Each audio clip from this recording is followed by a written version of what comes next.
Hello Giants fans, welcome to Giants Baseball 101. I'm Gabe Vaughn, your host.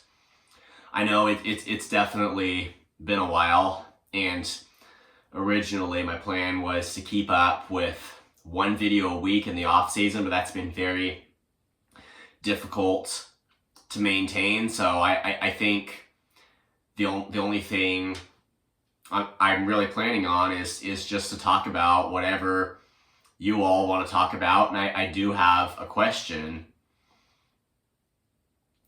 that I got, I believe, a couple days ago. And so today I'm going to do my best to try to answer it. And that will be our pattern going forward in this off season, where I'll just be coming on when I have a question about an issue that we need to tackle. And that's the case today. So our question is there going to be a video about Blake Snell opting out? I can't imagine he thinks he's going to get more money based on his 2024 performance. It also potentially puts the Giants in limbo as to whether they should buy in to be contenders for the 2025 season. So that's our question for today, what we're going to try to look into. And yes, Blake Snell has opted out of the 2025 season with the Giants, where his player option was worth $30 million. So he's chosen to try to test the market after a 2024 season that saw him delayed, and it hit his start to the season got pushed back because he was a very late signing, and then he spent time on the injured list after a few really rough starts. Then he came back just as a very solid starter, and we saw him do a lot for the Giants down the stretch. Now, as to whether he expects to get more money, I just have to say here, the exact opposite is true. And I think this is a misconception that I need to correct first thing.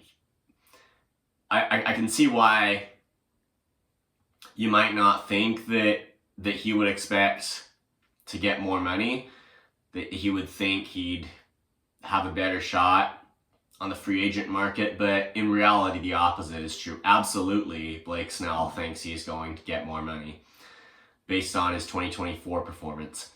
Now, I want to take a second to just explain here that the Giants, it was essentially, I think, a trade-off, just waiting to sign Snell for as long as they did. Because I think very likely he wouldn't have run into all of the roadblocks. I just don't think there would have been as many bumps in the road for him if he could have had a normal spring training, a normal start to the season, and a normal amount of time to prepare. I'm not sure he would have struggled coming in, or if he would have struggled with injury so much. But the other side of that is the Giants certainly would have been spending more for him, or at least it would have been probably a longer deal they would have had to sign him to, because Snell last year, he was testing the market. There's really no doubt about that, and he was waiting on it. But the Giants got him for still. I mean, they're paying him a lot, and this player option, like I mentioned, it was $30 million. But I think definitely it was a way more low risk commitment than if they had just jumped on him earlier. It was just a totally different story there. But Snell, based on his 2024 performance, absolutely he thinks he'll get more money. I think with how good he was down the stretch for the Giants, he looked just a lot like the pitcher he used to be, and I think in his mind he's given teams out there plenty of reason to believe that he's going to repeat his former success, and maybe even like until or past his mid-30s. I mean, there's every reason. It comes as no surprise to me that Snell opted out of his contract. It's not a surprise to me because he did look like the Blake Snell that teams really want to see. Now, when a player thinks he is worth more, he can get more by jumping into free agency, does that always mean it's going to happen? And seriously, even for baseball's biggest stars, does it happen that way? No, and they fall short, like, actually pretty frequently. And I'm just going to give one example here, not trying to be too random, but I just want to give one example of a player who just drastically overthought his player value.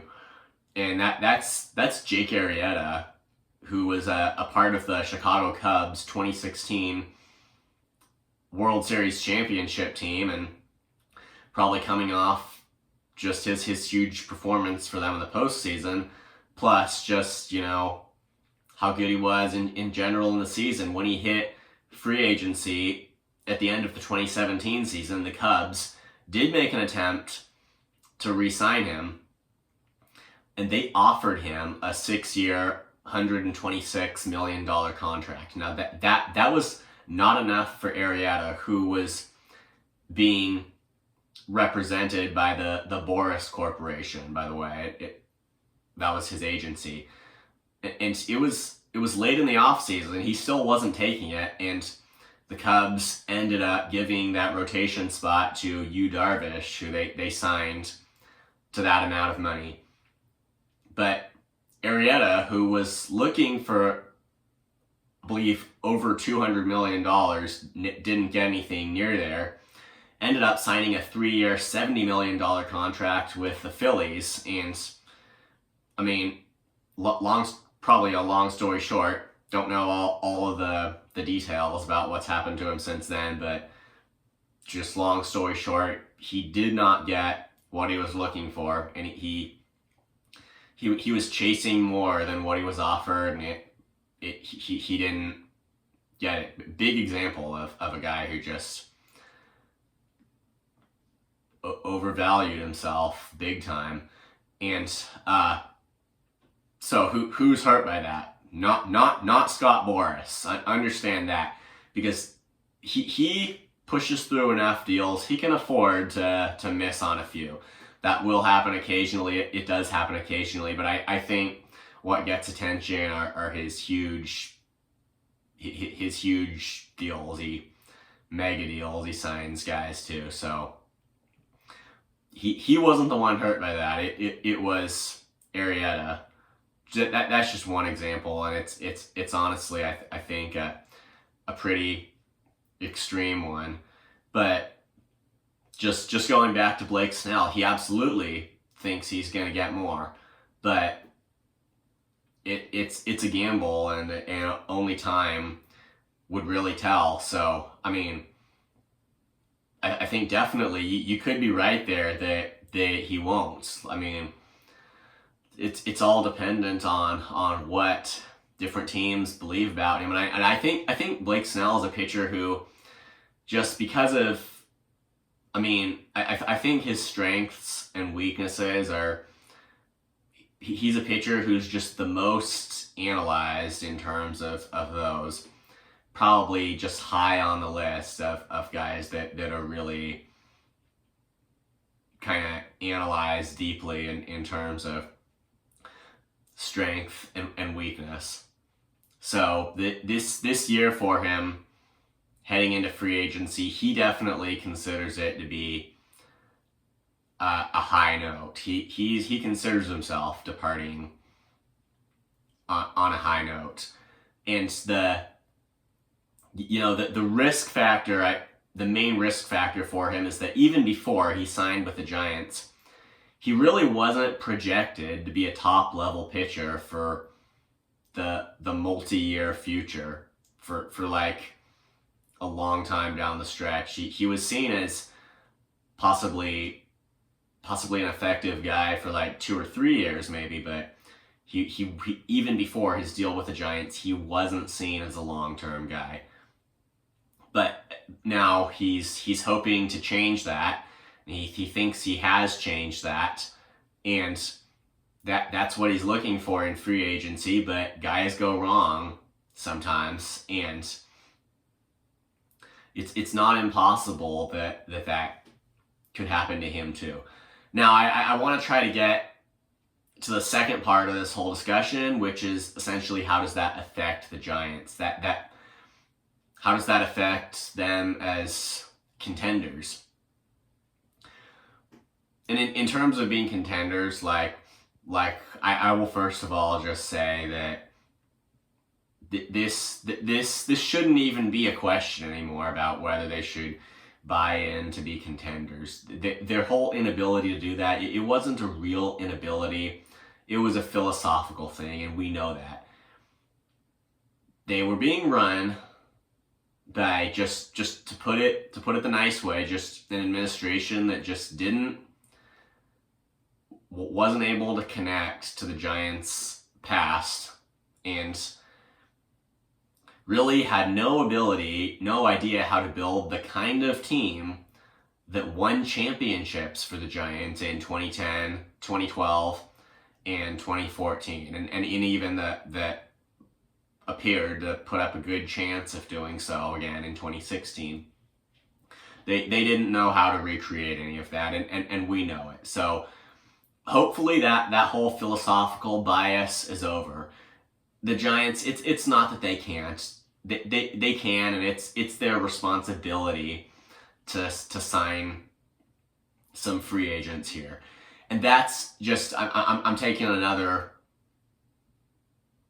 little rabbit trail here, just to say, Buster Posey, like whatever his negotiation skills may be, and he's probably, I've mentioned this before, Posey probably, apologies to Posey lovers, but Posey probably is not the best guy to occupy the role of an executive based on that role. I'm sorry, I'm going to say that because it's true. But at the same time, here's the one good thing about Posey that we never had before. I'm confident he'll understand completely that the Giants need to do something. They need to really go shopping for talent this offseason. And I am 100% confident that Posey understands that. Does he understand exactly how to do it? And that's kind of the second part of this point I wanted to make. And it's their hiring of Zach Manasian to be the general manager, which that oftentimes it comes to me in the position just below the president of baseball operations, and I think that's the case here. He's going to be Posey's second-hand man, but I think definitely Manasian will be the real one running the operations. I mean, Posey, he'll continue to occupy the title of president of baseball operations, but I think for the most part, Manasian will be the guy calling the shots, and I think that's a good thing. But Posey is at least going to, even if we might not be sure about how he would do with the whole strategy of it. Again, he has help. He has guys he'll be able to look to that I think can probably handle this as long as they're still following his philosophy and his vision for the Giants, which that's what I believe Posey has at a minimum. He understands that being contenders is not an option. Shopping for talent is not an option. That's something that the former president of baseball operations, I just don't think he understood. And Posey, at a minimum, he understands that. He has help carrying it out. As long as they operate, within his philosophy and the culture he wants to build for the team. Now, how does all of this relate to Blake Snell? First of all, should the Giants, should they re-sign him after he opted out? Remember, it's still possible they could re-sign him. He's looking for a deal. I will say, if they were going to re-sign him, I think they need to close the deal sooner than they did last offseason. And instead of just giving an opinion about resigning Blake Snell, I would say I probably trust the judgment of people like Posey and Manasian a little bit more. So I don't think I need to really give an opinion on that, but I trust their judgment as long as somewhere they're looking to add top level and superstar level talent. So Snell's opt out. The main here are the main 2 points I think it's really important to take away from this. Number one, Snell's opt out was, I think it should have been totally expected, and it really doesn't take me by surprise. I don't think it should take anybody by surprise that he opted out. And number two, it doesn't damage the Giants as playoff contenders, because we're so used to looking at this from a perspective of just a narrow-minded mindset, which I hope we're not going to have anymore, and I'm sure we're not going to have it anymore in the same degree that we did when Farhan Zaidi was president of baseball ops. So now we actually we got a broad focus, and we know there are free agents out there on the market, and I think before we start really talking hot on which ones to pursue, we can probably let it develop, let this situation develop a little bit more, and then we'll see where it goes. But I definitely think the Giants, and I hope I think we have good reason to hope that right now they realize that this thing with the Dodgers signing all the top level guys and taking home World Series championships, it can't happen anymore. 2024 cannot happen anymore. It can't happen again, and I don't think it would have happened if a year ago things had been the way they are now. So thank you for watching. This has been Giants Baseball 101. Please subscribe if you haven't. Also, please leave your questions and comments. You know where to do it. I'll see you next time on Giants Baseball 101.